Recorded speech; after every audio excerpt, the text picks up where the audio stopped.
Avs. Blake's third of the postseason. Barry, how'd that one get past him? L.A. Kings' biggest nightmare. Rob Blake coming into the old building, hasn't played there yet, throws a 70-footer right through the legs of Felix Potvin. Even bigger, that's the first goal of the game. Huge, huge goal. I was just going to tell you, Palffy and Robitaille pointless in the series. Could they finally break free? Well, let's take a look together.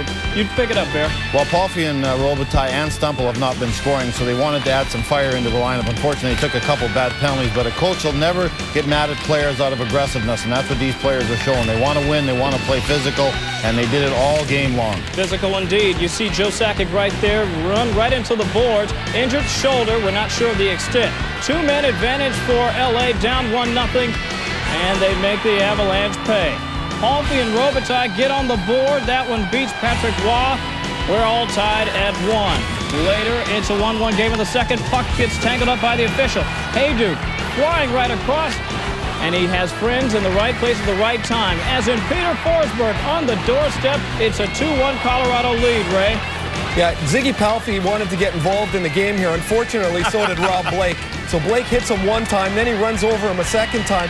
And Palffy has just terrible luck here. The puck comes to him again, and Blakey just flattens him a third time. Now he's got to fix his lid and find out where he is. He's just trying to find his head. Yeah, a little old-time hockey right there. Later, it's Tanguay with the moves, gets the puck. Potvin makes one stop, but he can't stop everybody. That's John Clem. Right there, right place, right time. Avs up 4-2. Time running out in this one. The Kings make it interesting. Extra attacker, Ziggy Palffy's third of the series, of the postseason, that is. 4-3. The Avalanche still leading, but it's Patrick Roy with under 15 seconds to play, making the huge save. Little scrubs along the board after that save, but it's all for naught for the Kings. They fall in this one 4-3. The Avalanche were 1-9-1 in L.A. over the past 5 years coming into Monday's game, but they managed to get the victory, their second win in their last 11 in L.A. After the whistle, what can you say? Peter Forsberg getting it done, shining in the absence of the captain, Joe Sakic, who after the game was on Peter's mind. Well, it's always tough when you lose your captain, and Joe's been unbelievable so far. So it was a little tough break, but I thought everybody stepped up their game, and when we got together and we said we're gonna finish this without him, and I thought we played well and we did the things we had to do. First loss at home for L.A. this postseason series. And Ray, when you look at how well they did play in this game, I mean, there were periods certainly where they did not, but down the stretch they never gave up. And I'm wondering, do they take anything encouraging from a 4-3 loss like this? Well, they should, because they've made this series a lot tougher on Colorado than anybody thought it would be.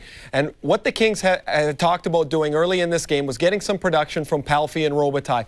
As they get in the power play in the first period, they're already down 1-0, and they get a two-man advantage. They didn't have much going early in the advantage, but now one of the keys was that they could not get it set up properly.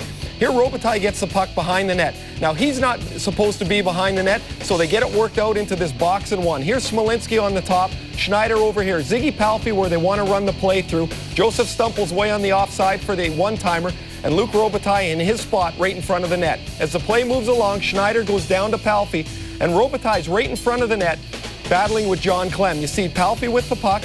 Robitaille has got inside position on Clem, who's trying to lift his stick. Here's the passing lane from Palffy. It's a good, crisp pass, and Robitaille outmuscles Clem just a little bit, lifting Clem's stick off the ice and tapping it into the open net. The Kings' power play scored 2 goals tonight. They gave them a chance to win. Robitaille scored that first goal. That's what they need from Luc. He's a goal scorer. He gives them leadership when he provides offense. For Colorado, they've now won all 3 games on the road in the postseason, and for them, there are a number of people you could call stars. I thought Patrick Roy was certainly solid.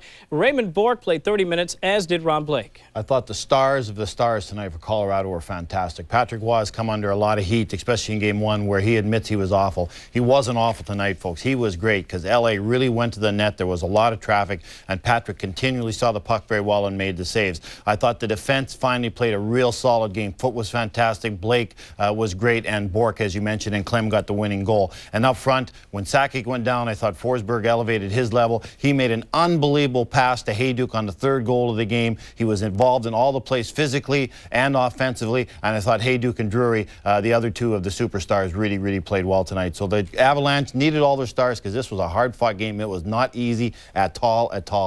You mentioned